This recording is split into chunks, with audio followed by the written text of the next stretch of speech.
കവിത ഒരു ബീഥോവൻ സിംഫണിയും നവംബറും. ബീഥോവൻ്റെ ഒരു സിംഫണി പോലെ നവംബറിലെ കാറ്റ് കാണുന്നില്ലേ? നിശബ്ദതയുടെ ആഴങ്ങളിലുറങ്ങി പിയാനോയുടെ ഒരു കീ തൊടുക്കുമ്പോൾ ഒരു വസന്തത്തിൻ്റെ ആരംഭമെന്ന് കിളികൾ ചൊല്ലുന്നത് കേൾക്കുന്നില്ലേ? തിരമാലകളുടെ അനവധ്യ ചലനങ്ങൾ പോലെ കൈവിരലുകൾ അമർന്നുയരുമ്പോൾ നൃത്തത്തിൻ്റെ സാത്വിക ഭാവങ്ങൾ നവംബർ എങ്ങനെ ഉണർത്താതിരിക്കും? ആ ശീതള സമീരനിൽ ഒന്ന് പാറിയുലയാത്ത ഒരിലയെങ്കിലുമുണ്ടോ?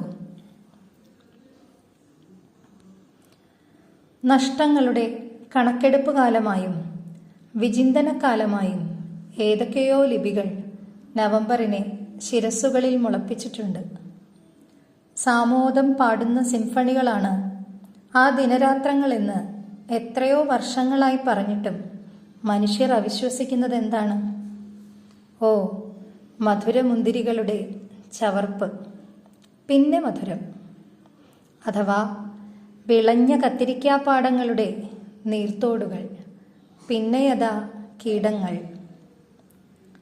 വിശപ്പൊതുങ്ങാത്ത ഒരു ബാലന് പോലും ഒന്ന് തളർന്ന് തലചായ്ക്കാൻ ഒരു കുളിരിടം നവംബർ നൽകുന്നുണ്ടല്ലോ. രോഗത്തിൻ്റെ വെളിച്ചക്കീറുകൾ ചിലന്തിവലകളാകുമ്പോൾ ഒരു പ്രശാന്തമാം തമസ് അത് പ്രദാനം ചെയ്യുന്നുമുണ്ട്. വേലക്കാരുടെ വിയർപ്പിലേക്ക് ചെറുമഴയായും ചെറുവെയിലായും നിയന്ത്രിത ഭ്രമണങ്ങൾ.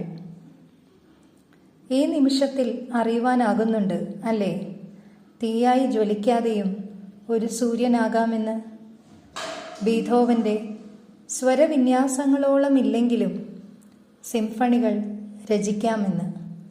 തീയായി ജ്വലിക്കാതെയും ഒരു സൂര്യനാകാമെന്ന്.